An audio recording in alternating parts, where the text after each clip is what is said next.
Dear Patriots, before the news starts, please subscribe to our patriotic channel by clicking the subscribe button. Give us a thumbs up to this video. Don't forget to leave your opinion below in the comments section. Share the news on Facebook and Twitter so you friends see it. Thank you. Ann Coulter infuriates liberals with bold statement about deporting Dreamers. Is she right? Liberals are constantly trying to defend Dreamers, and claim that anyone against them is some kind of Hitler or Nazi monster. However, conservative firebrand Ann Coulter explained why Dreamers are actually the first people we should deport in a very controversial interview. It has to be said that many of the legal and illegal low-wage workers, they're incredibly hard workers, they're really nice people, and it occurred to me, that I actually like all of the illegal immigrants except the Dreamers, said Coulter. They're the ones I want deported first because they're the activists. They're the obnoxious ones. They're the ones who go to congressional offices and stamp their feet and say, "How dare you not rush to grant us amnesty?" Whereas the other illegals don't have the time to be protesting, they're busy working, being polite, being so friendly and nice and saying, "Merry Christmas," explained Coulter. No. Let's start by deporting the Dreamers. That's point one, said Coulter. Unless Dreamers are not deported, they're all becoming citizens, she said. By and large, the third world immigration advocates, they know their best bet is, don't let anybody talk about it, don't let anybody think about it. We don't want people opening the newspaper and saying, where's the article on immigration? We just don't want it even entering their minds. That's their approach, said Coulter. Do you think she's right?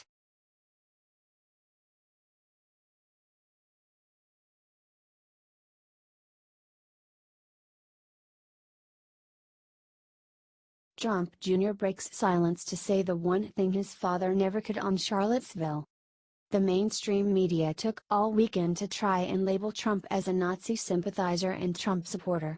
They attacked him for not properly naming and condemning the white nationalist groups that rallied on Saturday. It doesn't matter what Trump does. The left will always attack him. They have nothing but pure hatred for him. Donald Trump has not been tweeting much lately since the media attacked him. In his first tweet, he first responded to Scott Adams, the Dilbert comic creator, who tweeted the following. Was it heartfelt enough? Phase, along with why did he not mention Group X, Y, Z? See the problem yet? Donald Trump Jr. is right. The media is sick. They have rules for the people that pay them and rules for the people they hate. It's all fake. The critics will never be satisfied because they just simply hate our president so much. They hate him because he beat every single one of them. Governor Mike Huckabee agrees. He slammed the media bias as well. POTUS couldn't be more explicit in condemning racist thugs. Will critics be satisfied? Of course not. They can't see past their hate. The media is breeding more Trump voters with this bullcrap. They have run out ideas and are now attacking Trump with the old tired racist card. Share this everywhere to expose the media and get Trump and Trump supporting people elected in the upcoming elections. We are not done making America great again, and it's going to take all of us.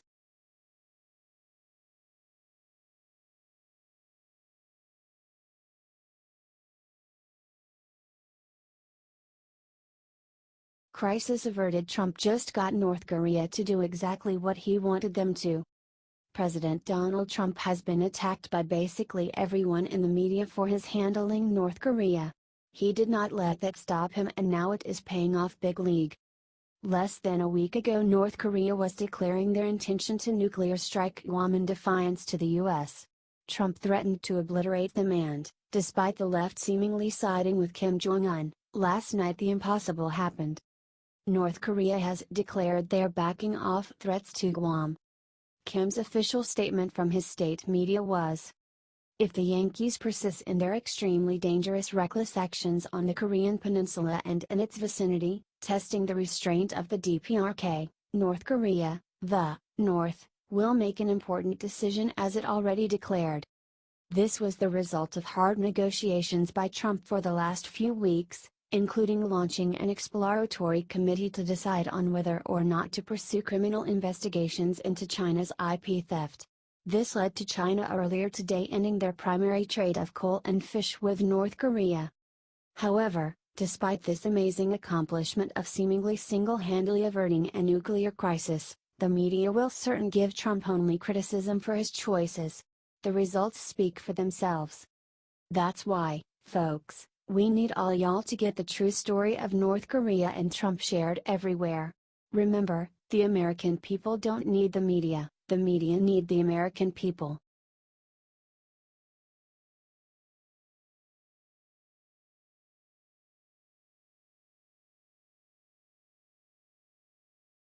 What mother of Charlottesville victim told to Trump today has journalists freaking.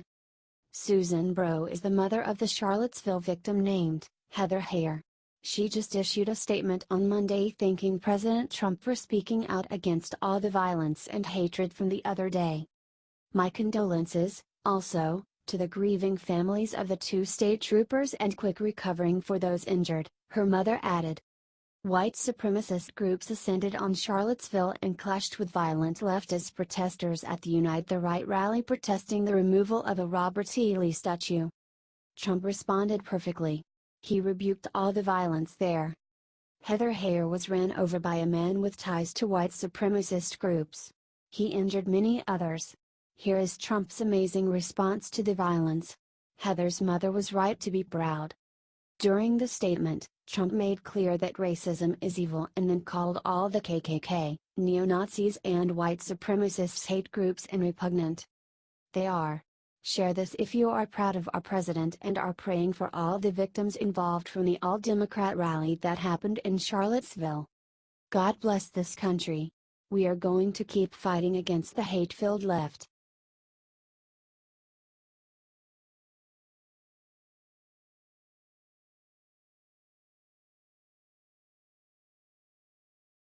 Minutes after reporter calls him racist, Trump turns around and does the incredible.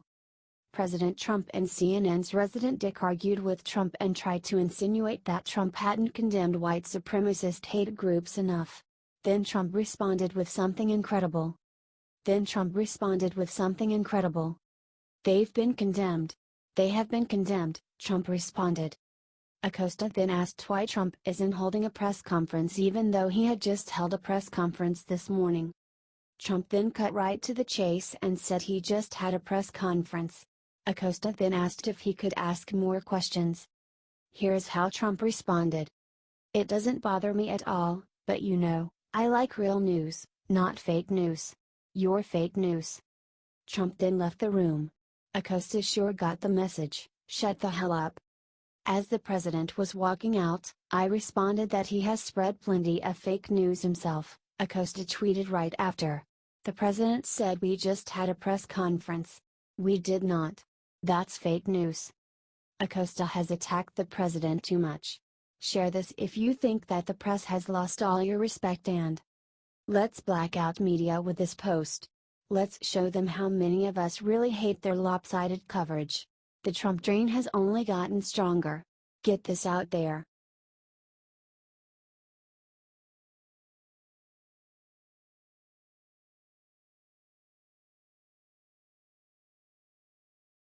Rosie tells Paul Ryan to go straight to hell. She gets response from Twitter HQ she wasn't expecting. Before Christmas, Speaker Paul Ryan sent out a message. At the end of each year, no matter how short or long it may feel, there is always Christmas. Waiting for us is that sense of wonder the shepherds felt when the angels appeared in the night sky to herald the birth of a savior, writes Ryan. However, liberals immediately attacked Ryan for his innocent, kind message. Jesus was a brown-skinned Middle Eastern undocumented immigrant. He condemned the greedy and commanded us to serve the needy without condition. He was murdered by conspiracists who preach the rule of a police state over compassionate humanity. Noodle that on #Christmas Eve, claimed Shannon Watts. Rosie O'Donnell shared this tweet and put out a message of her own. Paul Ryan, don't talk about Jesus after what you just did to our nation, you will go straight to hell you screwed up fake altar boy #Judas much she wrote. Wow. This comes immediately after Twitter forced O'Donnell to remove some of her tweets for being targeted harassment. On the same day, O'Donnell got the following message from Twitter. "We have determined that this account violated the Twitter rules specifically for 1. Violating our rules against abusive behavior. You may not engage in the targeted harassment of someone, or incite other people to do so. We consider abusive behavior an attempt to harass, intimidate or silence someone else's voice," writes Twitter to Rosie O'Donnell.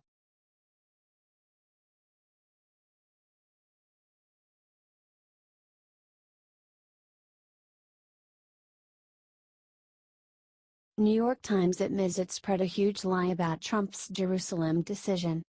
If Obama had made the same Jerusalem declaration that President Trump did, liberals would be applauding him. In fact, both Obama and Bush promised to do what Trump did, but they didn't follow through. As soon as Trump made the decision, liberals and the mainstream media suddenly started condemning it. The New York Times spread the message that Trump's Jerusalem decision led to mass violence from Muslims who were angry. Now they are admitting that that is a total lie. With residents neither basking in seasonal cheer nor raging in the throes of a new intifada, the popular mood in the city was more one of hopeless resignation, the article reads. Yet, despite the dire predictions of major turmoil, and the best efforts of both Fatah and Hamas to mobilize the masses, so far there has been no large-scale, spontaneous outburst of violence in the wake of the president's declaration, they admit. It's not that people don't want to stand up for their rights, said Samar Salah, 25, a Muslim student from a nearby village who had come to Bethlehem with her friends to see the Christmas decorations. But there are never any results, writes the New York Times. Many Palestinians now view the confrontations with Israeli soldiers as pointless since they consider the Jerusalem Declaration unlikely to be reversed, they write. Do you think President Trump made the right decision?